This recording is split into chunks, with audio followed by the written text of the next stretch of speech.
esadazu zer den larriagoa.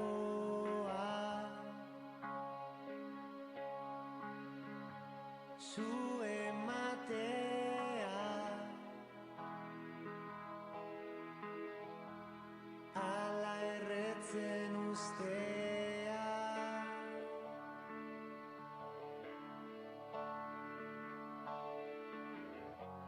Sarean askatuz zu minetxia.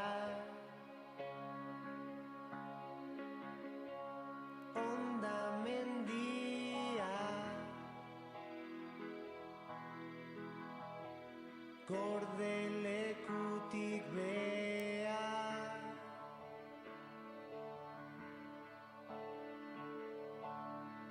Munduko arresiek eskatzen.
Kaixo, egunon guztioi, ongietorriak eta mila esker gaurkoan hemen Berriozarren gurekin izateagatik 10 urteko ibilbidea ospatzeko.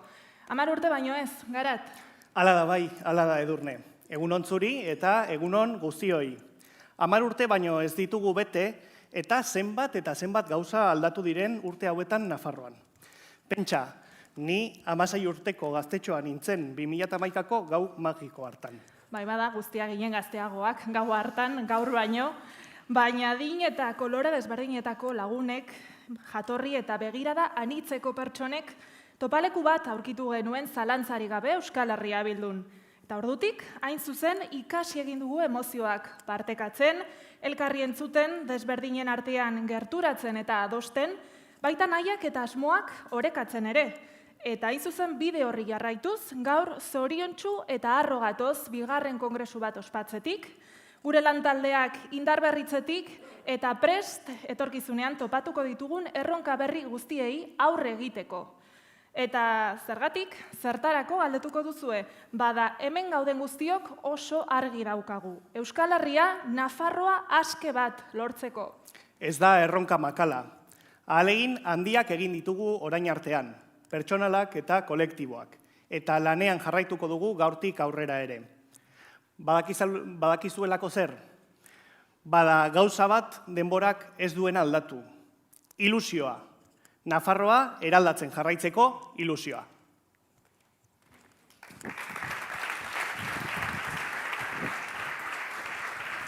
Bueno.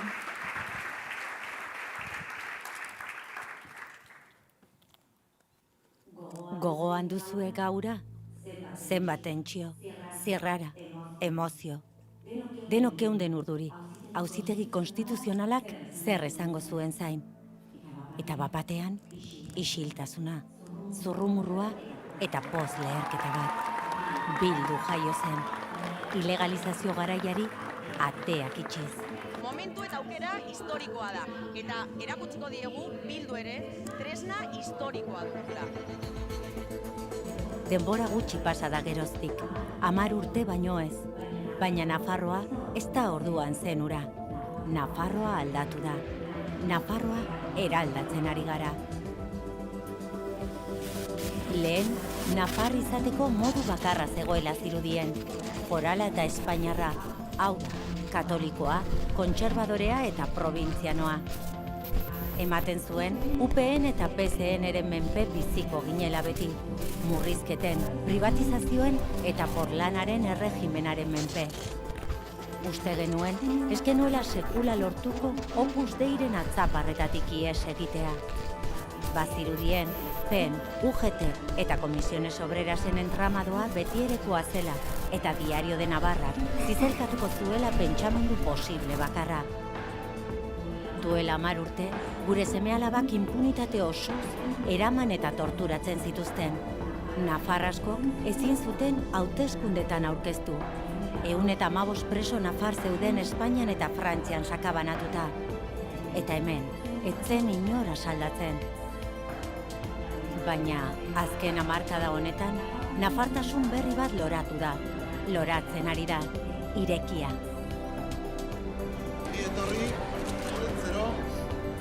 Anitza.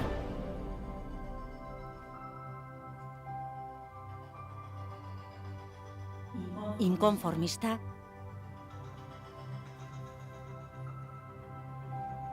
Eta aurrerakoia.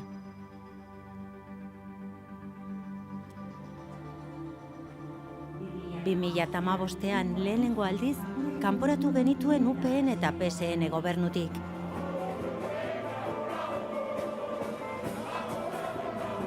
Eta alfombrak altxatu eta ustelkeriarekin amaitzeko urratsak eman ditugu. Bortxaketaren kultura matxistaren kontra Nafarroa altxatu da. Eta maitatzeko eta izateko modu guztiei lekua egiten ari gara. Medikuntza gradua zabaltzea lortu da unibertsitate publikoan. Murrizketak iraultzeko finanziazioa handitu. Ospitaletako sukaldeak, ambulantziak eta osasun mentala publifikatu dira. 10 urtetan Nafarroa aldatu da. Nafarroa eraldatzen ari gara. Oraindik ordea, bide luzea dugu egiteko. Izan ere, euskara ez da ofiziala oraindik. Gure ekonomia hainbat multinazionalen menpekoa da. Eta dena hemen erabakitzea egun, ez da posible. Baina 10 urteotan zerbait ikasi dugu. Ezinezkoa zirudiena posible dela. Orain arte egin dugun bezala, Nafarroa eraldatzen jarraituko dugu. Animo eta aurrera beraz, urte askotarako, EH Bildu.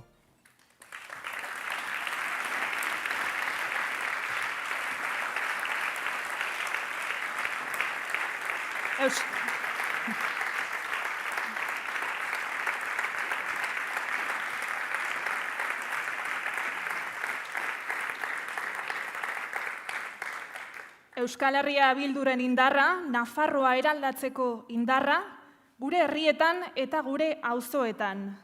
Dagoelako, zuekin Joseba Asiron.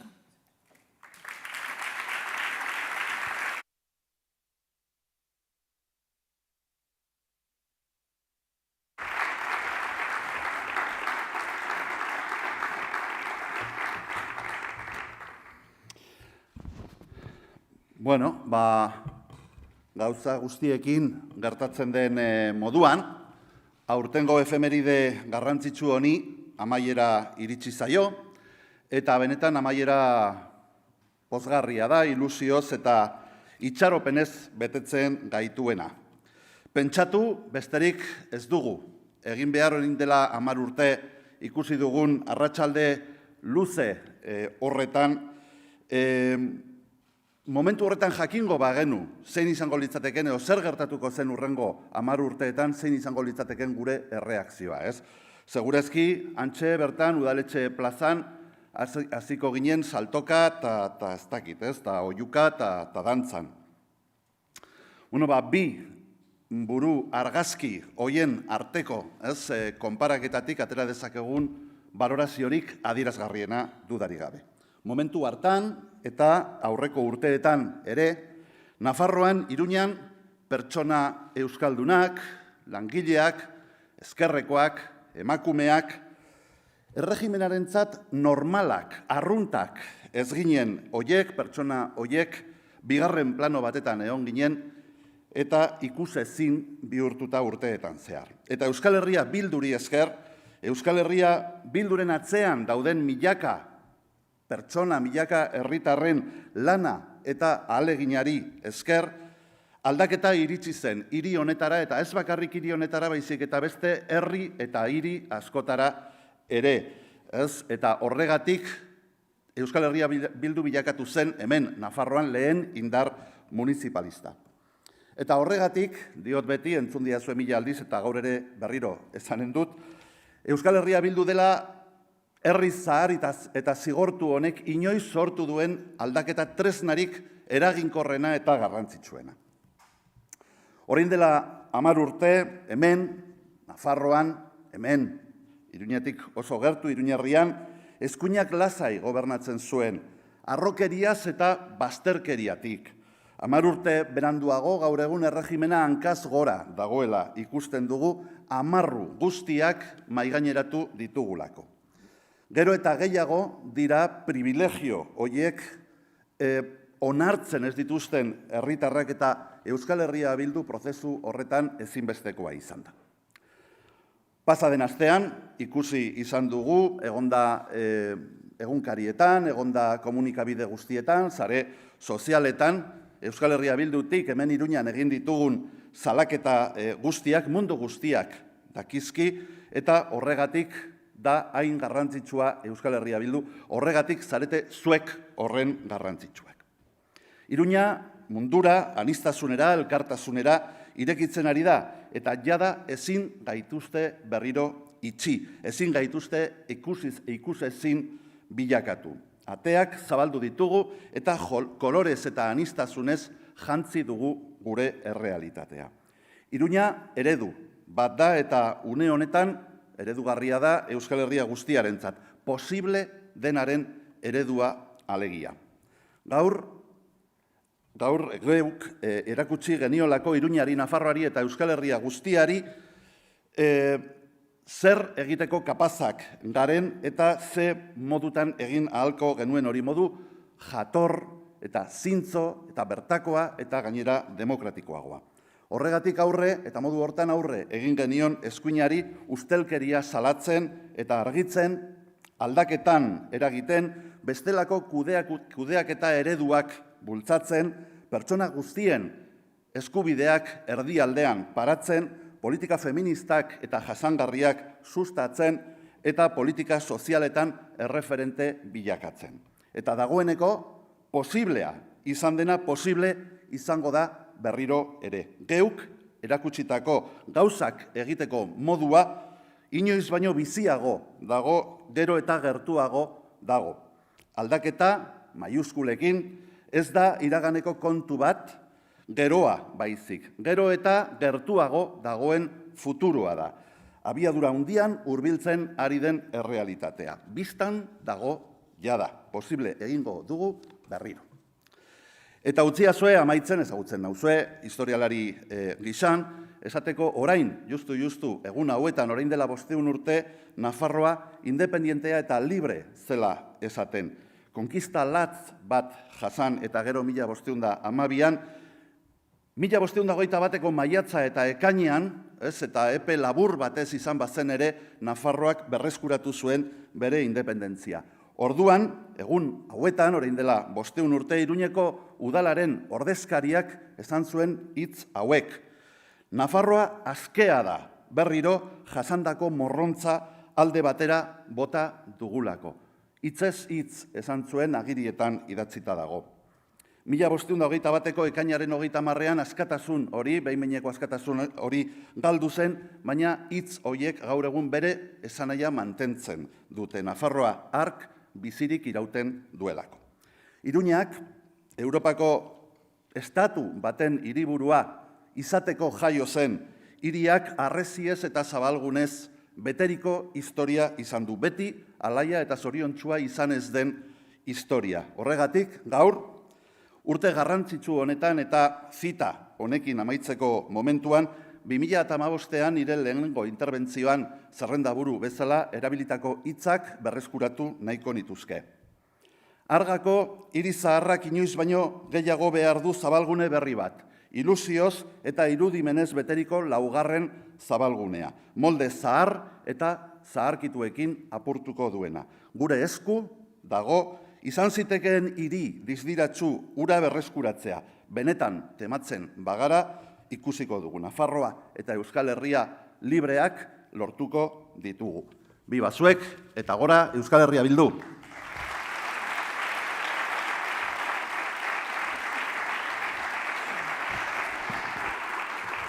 Eta orain, utziazue aurkezten maisu bilakatu zen ikasle ohia. Bakartxo, igo zaitez.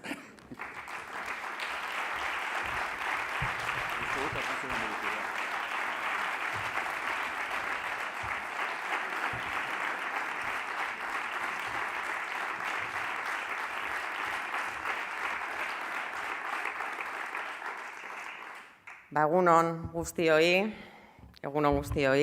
benetan plazerra handia da. Gaur hemen zuekin guztiekin egotea, hainbeste hilabete eman ondoren, aurpegira begiratu gabe, telematikoki ez bazen, eta benetan, neurri batean ere, unkigarria iruditzen zaite gaur behintzat ahal izan dugunok hemen egoteko aukera izatea. Esan dute aurreko hizlariek 10 urte pasa direla, eta 10 urtetan gauza asko gertatu da. Gauza asko aldatu da, jendartean, egoera politikoan, eta irudietan ere ikusi dugun bezala, aldaketa horietako askotan Euskal Herria Bildu funtsesko eragile izan da. Batzuk entzun didazu egun hauetan dokumentalaren aurkezpena egin dugun herri batzuetan, pasadizo bat gogora ekartzen, 2011an Barcina presidentearen investidura saioan, PSN-erekin koalizio gobernua egingo zuen urtebete horretan, gauza batzuk aldatu dira behintzat, eta Barcinak investidura saio horretan gauza bat esan zuen, guri begira, guri dedikatu zigun, bere ordu terdi edo hitz egingo zuen, eta ordu erdi behintza dedikatu zigun. Eta esan zuen, albiste txarra zela, nafar jendartearentzat, Bildu, momentu horretan Bildu, parlamentuan sartu izana. Eta guk erantzun genion, albiste txarra izango zela, ez nafar jendartearentzat, baizik eta Nafarroan ezer alda etzedin nahi ez zutenentzat. Eta 10 urte beranduago, uste dut, lasai asko esan dezakegula, arrazoi zuela, Barcinak, baietz, albiste txarra izan dela nafar jendartearen sektore batentzat. Barcinarentzat, bere atzetik etorri direnentzat eta regimenaren sektoreentzat. Azken batean, agerian gelditu delako, urte hauetan guztietan, Euskal Herria Bildu indartsua, determinantea denean, udaletan, Nafarroan, beste instituzio guztietan, eta baita estatuan ere, ateak ireki alzaizkiola aldaketari eta eskuinari gehiengo alternatiboak osatzeko ezinbesteko tresna zela. Enituen gogoratzen, pasaden egunean, orain, anaitasunan 2011an egindako mitin horretan botatakoa. Ez dut gerora berriro ikusi, eta tresna historiko moduan definitzen genuen momentu horretan Bildu eta orain EH Bildu. Hori da, 10 urte hauetan agerian gelditu dena. Nik esango nuke EH Bilduko gizon emakumeok badaukagula, ezaugarri asko, indargune asko, bertute asko, baina nik azpimarratuko nuke daukagun konbikzioa. Konbikzioa ezinezkoa dirudiena posible egin daitekela sinisteko, borrokarik galdutzat ez emateko, eta horrekin batera konpromisoa. Konpromisoa geure herriarekin eta konpromisoa herritarrekin. Eta herritarren alde, kalean, lantokietan, eskoletan eta instituzioetan lan egiteko.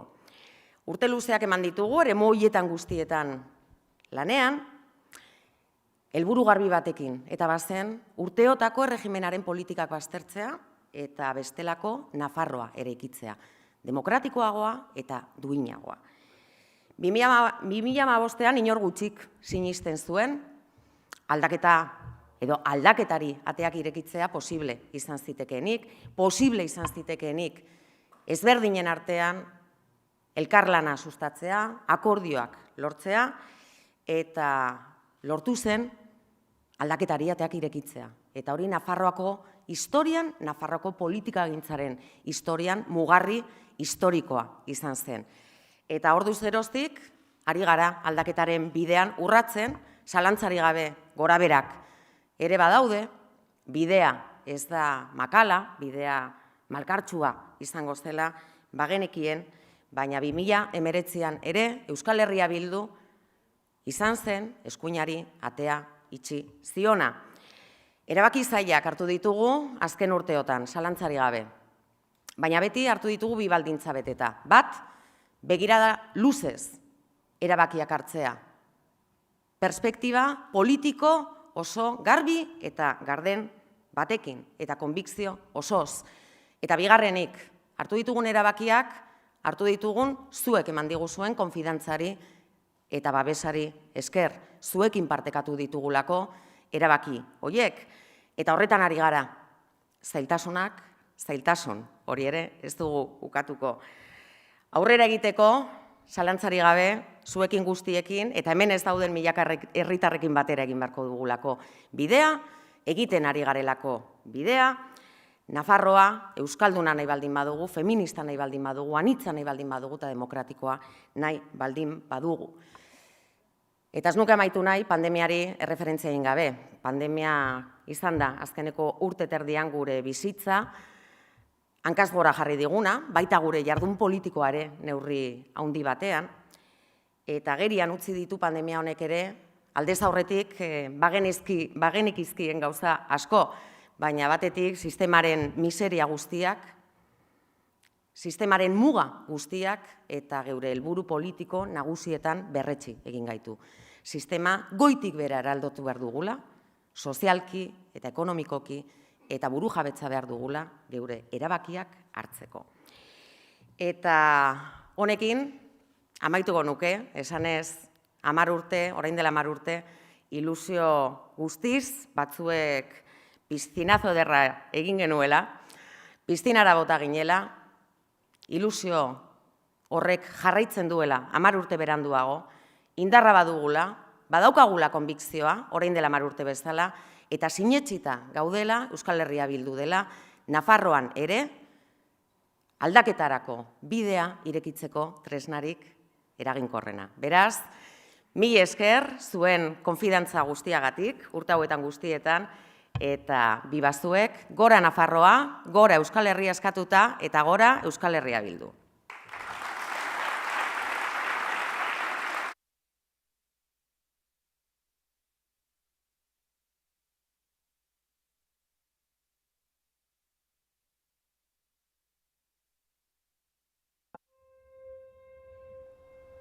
Ia, militatziak zer esan nahi da ben? Nire ustez, militantzia bizitza ulertzeko modu bat da. Bai. Bai. Sí. Bai. Ni ere EH Bilduko militantea naiz. Eta zergatik? Eta zergatik? Porque creo que se puede vivir mejor. Claro que sí. Bizi duine gure dodalako Euskal Herrian jaio, bizi eta lan iten dauen guztientzat. Nuestra memoria es antifascista y estamos orgullosos y orgullosas de hacerle frente al fascismo. Nik euskaraz bizi nahiko nuke. Simplea dirudi, baina zaila da gaur egun. Claro que me doy cuenta. En este país no todo va como me gustaría. Irratia piztu besterik ez duzu, edo egunkaria irakurri, edo sare sozialetan murgildu. Zer nolako Euskal Herria utziko diegu datozen belaunaldiei. Gazteok bizi proiektu duin bat garatu ezin izateak amorratzen hau. ¿Cómo no nos vamos a indignar si no hacen más que robar las pensiones a nuestros mayores y echar a la gente a la calle? Eta bitartean, argindarraren prezioa gora eta gora, eta dirua atxitearen zait. gure planeta sentitzen gabiz. Eta nik beti sinestu dut lurraren eta bizitzen zaintzan. Yo creo en un país digno, formado por gente libre y feliz. Y creo que en H. Bildu intentamos llevarla a la práctica. Queremos vivir en paz y en libertad. Y no es un capricho, es una necesidad. Duk esango zidan niri, sarriren itzulera ikusiko nuenik, eta presoen gerturatzea. Herri honek bere buruari erronka bota dionean, gauza izugarri handiak lortu izan ditu. Eta nik lorpen horien parte izan nahi dut. Horregatik naiz EH Bilduren kide. Ezberdinak gara bai, baina hori da gure indarra. Guretzat garrantzitsuena ez da bereizten gaituen hori, batzen gaituena baino. Aurrera egitea dagokigu. Gehiago izan eta Gehiago eta indar gehiagorekin. Más y con más fuerza. Hoxe botere gehiago duguna, baina jendiaren zerbitzura jartzeko. Merezi dugun herria posible da. Ez posible. Posible egin behar dugu. Eskuak gurutzaturik geratuko garela, bai zera. Hemen esaten dugun bezala, no es lo que hay. Ameslariani, baliteke, bai. Baina hori da batzen gaituena, ez da? Ez diegula gure ametsei uko egin nahi.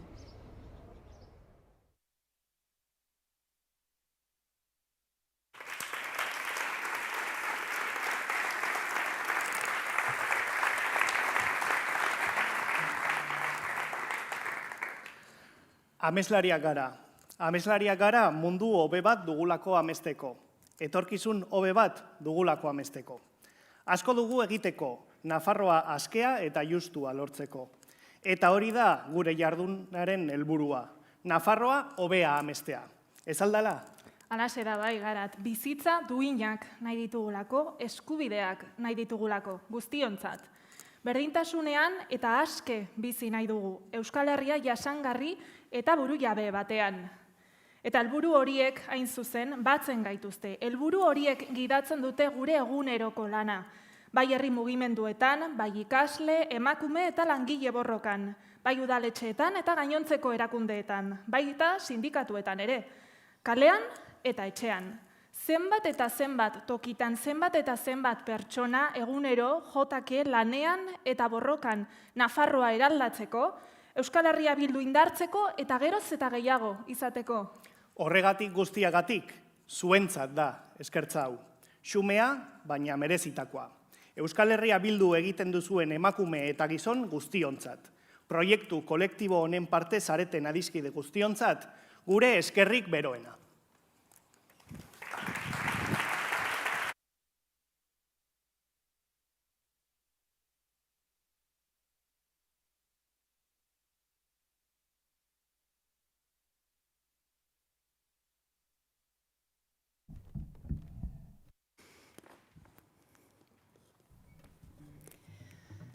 Hamar urte, garena hitzetan jartzeko. Joan eta etorriak, herriko pegadak eta itxatxitako kartelak bezain bertze garagardo edan genituen hortziralak. Kontaketa gauetako matematikariak, militante nekaezinak, haserre oiuak, barre algarak eta urduritasun isilak. Mojito sukaldari eta moketa montatzaile. Eserleku jasotzaileak, pankarta eta txostengileak, izlari lotxati edo entzule profesionalak, alkate eta zinegotzi finak. Eta jakina, barzinari eta zomorro txiki honi biziraundakoak. Zuei guztioi aitortza nola egin pentsatzen ari ginela, izenek inguratu gaituzte. Izana, garena, izenek osatzen dutelako. Eta izenak, zure izena, eta zurea ere bai, zuen guztion izenek errana dutelako guretzat. Edurnek erran nahi du adibidez, eraldatzaileak garela. Aldaezina iduridun sistema zalantzan jarri eta gure ingurua hobetzeko aukera berriak eraikitzen ditugula. Ezina, ekinez egiteraino. Gaztetatik errebeldeak, mugimendu feministari batu eta mundua eraldatzeko prest. Pauso bat emateko prest. Tuterako balkoira ateri eta emakume euskaldunen alde txupina botatzeko, izen eta abizenez, zu bezain eraldatzaileak garelako Edurne. Eta hurbilekoak ere bagara bai, Unai. Elkarren eskutik hobeki egiten dugulako bidean aintzinera. Ulertzea, entzutea eta parte hartzea da guretzat politika. Herriari hitza emanez gobernatzea. Zu bezala, Unai, herrikoiak garelako, herritik eta herriarentzat ari garelako. Agoitzen bezala, Esparzaren erregimena Nafarroako xoko guzietatik kanporatzeraino. Herrietan dagoelako gure sustraia, gure indarra. Arturo, Mikel, Oianeder, Ander, Nafarroa berria udaletan ari da loratzen. Eta bapatean Garesen Oian, etxe bizitza duina izateko eskubidea aldarrikatuz, atzo karriketan eta gaur alkatetzan.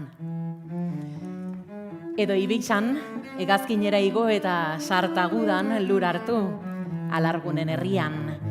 Frankismoaren biktimei Nafarroako erregimenak hamarkadetan ukatutako aitortza egitera etorri da Ibizar bat, bejondeizula, Paolo.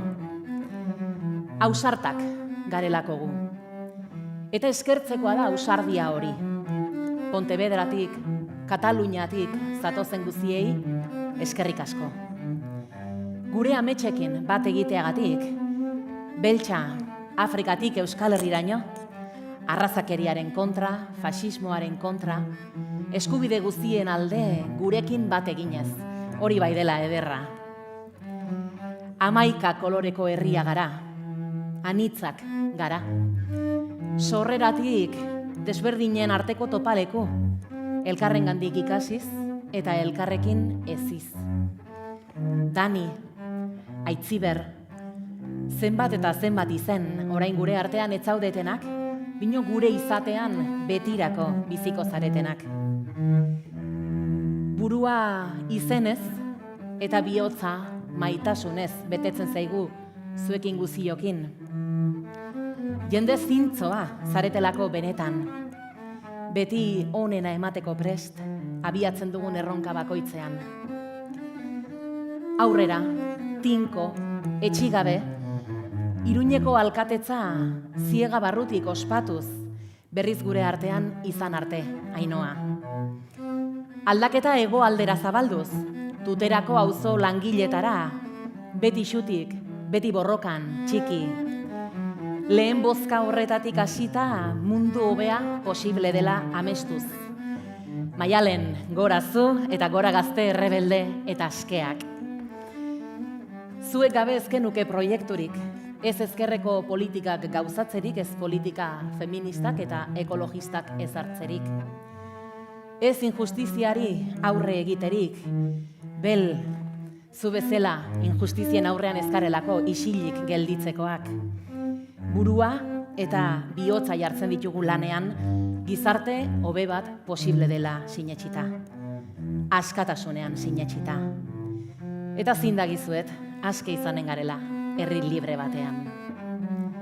Aitziber, Amets, Koldo, Unai, Xavier, Eba, Tomas, Ane. Bertze 10 urte pasako dira akaso, bino ez ditugu zuen izenak antziko. Izenik gabe, zuek gabe, ez garelako.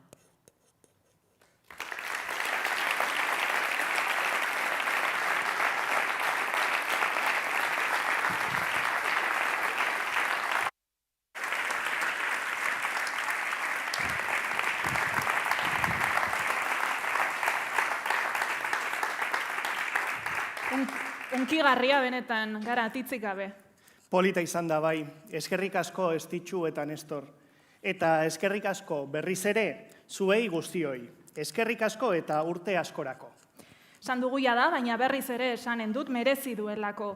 Eskerrik asko zuek zaretelako Euskal Herria Bilduren komunitatea delako benetako indar eraldatzailea.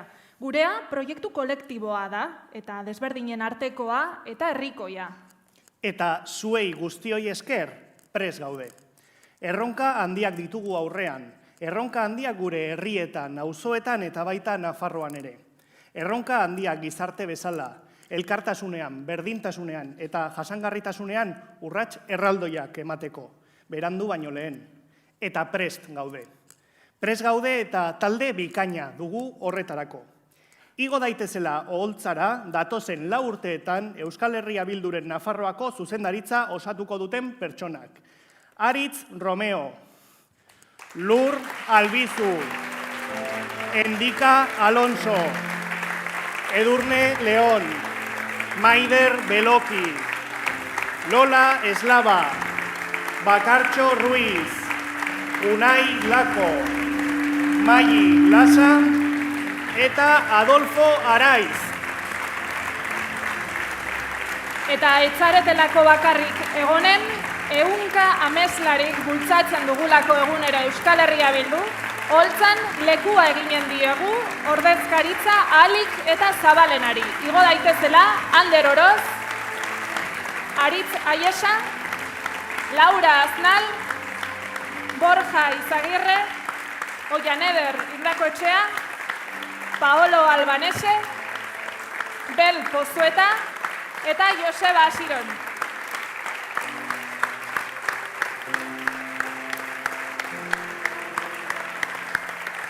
Azkenik, lantalde paregabe hau zuzentzeko, indarrez eta ilusioz beterik, Euskal Herria Bilduren kongresuan aukeratu berri den Nafarroako arduradun politikoa, Miren Zabaleta.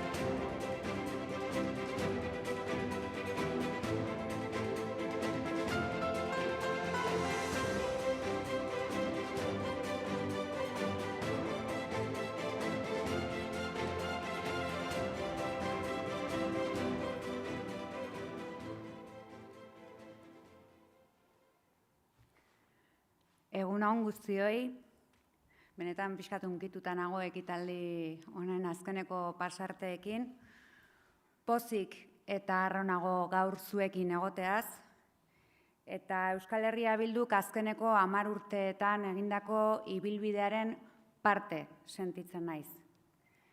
Bilkidea naiz, eta hemen gauden eta ez zaudeten 100 eta 100 gizon eta emakumerekin batera proiektu honetan parte hartzeaz harro nago, benetan.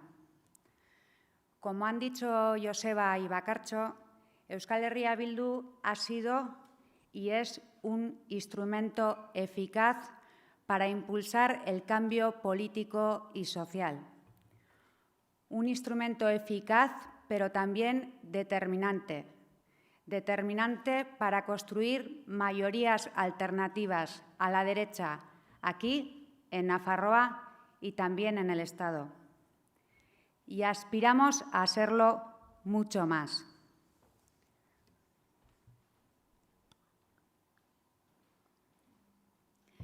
Desde la perspectiva histórica que nos da esta década, podemos afirmar que los 3 grandes pilares que han sostenido el régimen liderado por la derecha están saltando por los aires.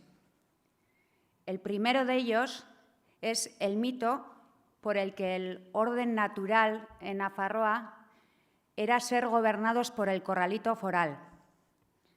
El segundo gran mito es que la derecha es quien defiende la foralidad y el autogobierno de Nafarroa, cuestión que ha ido cayendo, sobre todo cuando la derecha iba perdiendo el poder político y se ponían compulsivamente a recurrir todas las leyes parlamentarias en el Tribunal Constitucional, nada menos que 17. Y el tercer gran mito que está cayendo es el mito por el que solo hay una manera de entender Nafarroa.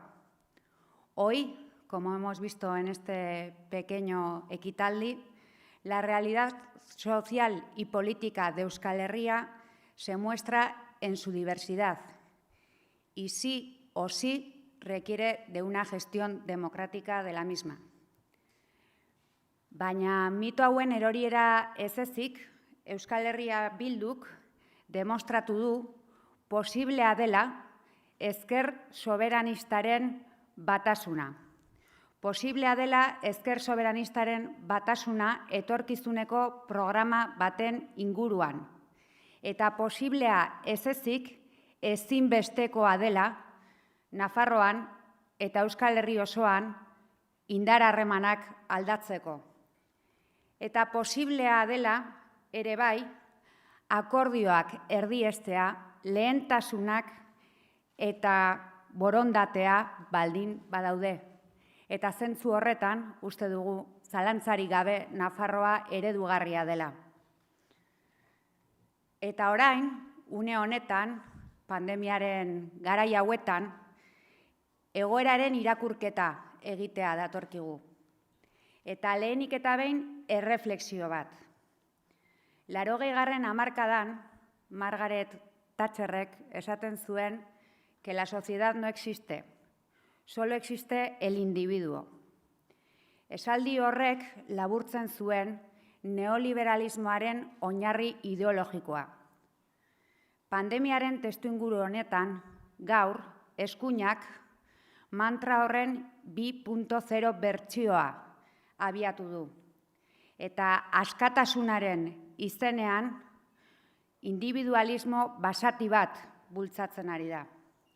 Eta horren aurrean, Euskal Herria Bilduk ezkerretik esaten duena da, pandemia honek zerbait erakutsi baldin badigu, norbanakoen zaurgarritasuna dela.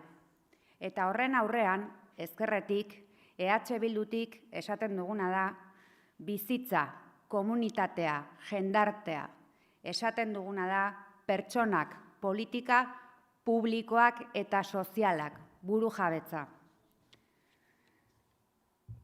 Erreflexio bat esan dugu, eta baita ere baieztapen bat. Garai konplexuak dira, azkartze historikoa bizi dugu. Kolosalak dira eskuartean ditugun erronkak, eta ez dago errezeta magikorik. Testuinguru honetan, gure ustez, ideien borroka funtseskoa da.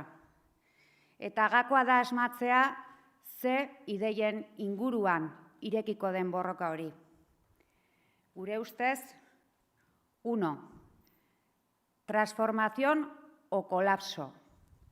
O cambiamos el modelo productivo, económico y de consumo, o nos dirigimos hacia un colapso ecológico. 2.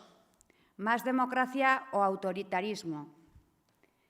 El miedo se ha convertido en un arma política de primer orden.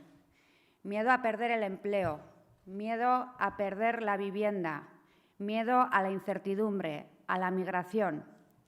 Y ante el miedo, la izquierda tiene una vocación, que no es otra que la de ofrecer una alternativa social y política certera, basada en la democracia y en el reconocimiento de los derechos. Y 3, tercera batalla. En el contexto del final de la pandemia y en el contexto del debate sobre los fondos europeos, creemos que las decisiones que se tomen en los 2 o 3 próximos años van a condicionar en gran medida las próximas décadas. Ea pentsioen sistema publiko eta kalitatezko bat daukagun edo ez. Ea Euskal Herria Bilduk erreforma laboralaren derogaziorako lortutako akordioa betetzen den ala ez. Ea erdigunean kokatu nahi dugun zaintzaren sistema publiko bat abiatzea lortzen dugun ala ez. Eta guretzako funtseskoa dena. Aberastasunaren banaketa justo bat. Decía que un elemento clave para Euskal Herria Bildu. Un reparto justo de la riqueza. Ze azkenean, hemen, mundua antolatzeko 2 modu daude. Kapitala erdian jartzen duena eta bizitza erdian jartzen duena. Hori da eskuina eta ezkerra, eta gu bigarren horretan gaude. Joko zelaia irekia dago beraz, eta ez gara jokalari bakarrak. Horregatik hemendik dei bat, langileei, pensionistei, gazteei, irakurketa honekin bat egiten dugun emakume eta gizonei. Egin dezagun bidea elkarrekin. Jendearen eskutik alternatiba estrukturalak eraikitzeko bidea egin dezagun. Langileen eskubideen alde eta eskubide sozialen alde indarrak metatu ditzagun. Instituzioetan, kaleetan, gaztetxeetan, eskoletan, toki guztietan. Eta hemen, Nafarroari erreparatuta, egoerari erreparatuta, gure ustez, aipatu ditugun mitoen erorierak ziklo historiko berri bat zabaldu du. Centrándonos en Nafarroa, estamos convencidas de que los valores y las prioridades que recogemos en los programas de Euskal Herria Bildu se parecen cada vez más a los valores y las prioridades de la sociedad navarra y cada vez menos a los de ese régimen que nos ha gobernado durante décadas. Y el reto que tenemos ante nosotras es, claro, dejar atrás ese viejo orden y acometer el camino hacia un nuevo modelo para Nafarroa. Y para ello entendemos que son fundamentales tres cosas. Uno, la batalla de las ideas a la que nos hemos referido. Dos, el municipalismo. Demostrar pueblo por pueblo que es posible crear otras alternativas y exponerlas ante la sociedad. En ese sentido, un fuerte abrazo a todos esos alcaldes y alcaldesas, concejales y concejalas que desde Cortes hasta Elizondo, desde Altsasu hasta Zangotza, se dejan la piel para crear ese nuevo modelo pueblo a pueblo.